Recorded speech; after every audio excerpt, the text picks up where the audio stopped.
Hi friends, today we are going to talk about certain issues related to the parents-children relationship and the issues which were reported to me in the last few months of lockdown.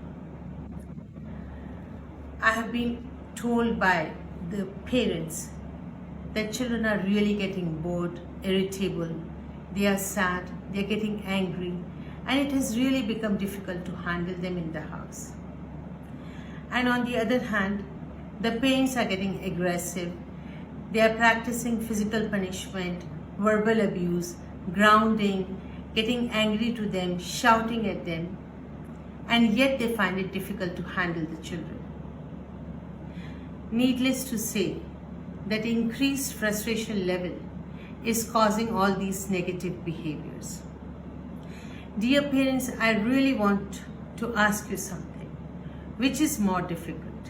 Which is more challenging?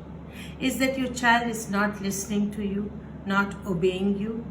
Or is it that you are running out of the techniques to handle them, or to communicate with them, or to make them understand you?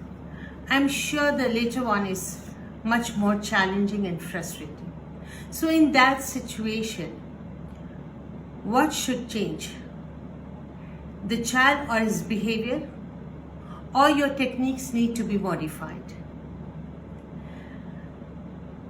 I often ask the children, and they tell me, quite frequently, they tell me that our parents are only interested in our studies. I do agree that studies are more important in this competitive world. But at the same time, you should be involved in your child's life. You should know about their friends, about their college life, about their school life, about their activities, because they all affect your children's studies too. Before I proceed with some healthy and effective techniques, I would like to ask you a few questions. How well are you connected with your children? How well do you know your children? How much do you get involved in children's life? How well your children understand you? Do you have a free communication policy in your family? Do you practice that where adults as well as children are free to communicate? They are free to express them. Are your conversation more subjective or objective? Can you talk to your child directly?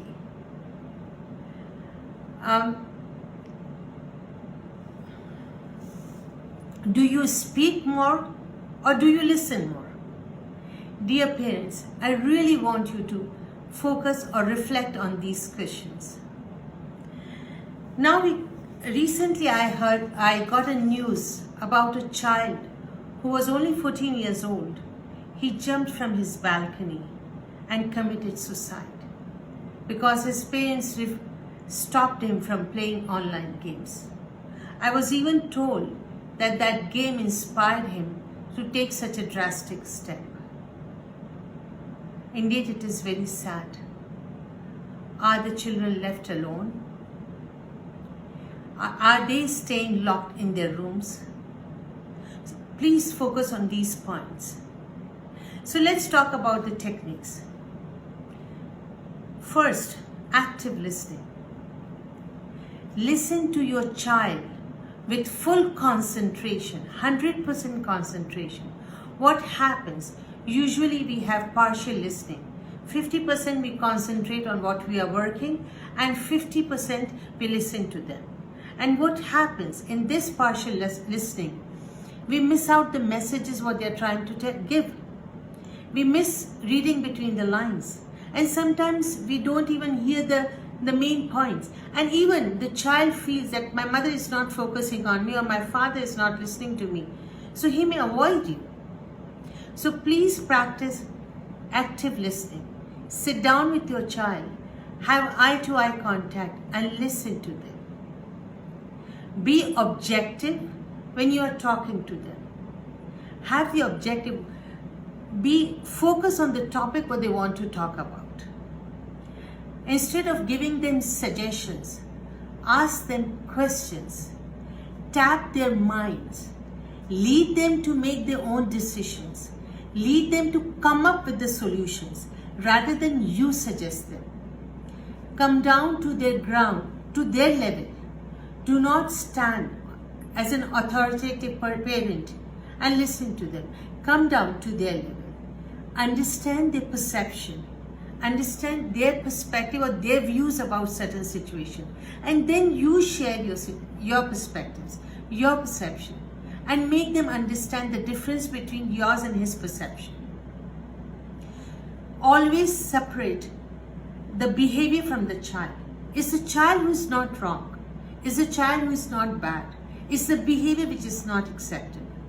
So make your child, your son, your daughter understand that we love you. You are loved unconditionally, but your behaviors are not acceptable. Because what happens, every child has a positive behavior and negative behavior. And we parents usually highlight negative behaviors. Do not do that. Highlight the positive behaviors also. Make them understand that you do have some positive qualities. And these are the negative behaviors which can be easily shaped. So work on that. Apply your techniques to shape those behaviors. Always use Socrative method. Ask the questions. Lead them to understand. Lead them to think that positive behavior leads to positive consequences and negative behavior leads to negative consequences. Have an unconditional acceptance of your child. Your child may be sensitive, sad, scared, angry, whatever he is. Accept them first. And if you really want your child to change, first get them into your grip and then change them, then mold them. It is very important for your child to feel comfortable with you, to trust you that my mother or father understand me well or they love me unconditionally. Then only whatever you say will make sense to them. Otherwise your child will start avoiding you. Do not let your child lock the doors on you. Please keep the doors open. Keep observing them. Keep interrupting. Keep going to their rooms and checking on them. So that the child knows that my father or my mother is always around me. Have the direct communication. Do not use anyone. Don't go through the grandfather or the grandmother or the siblings. If you want to say something to your child, face him, confront him, and talk to him directly. I really wish and I hope that these techniques work for you. Please apply these techniques. And if you still find it difficult to handle your child, please call 722 999 8595. Thank you so much.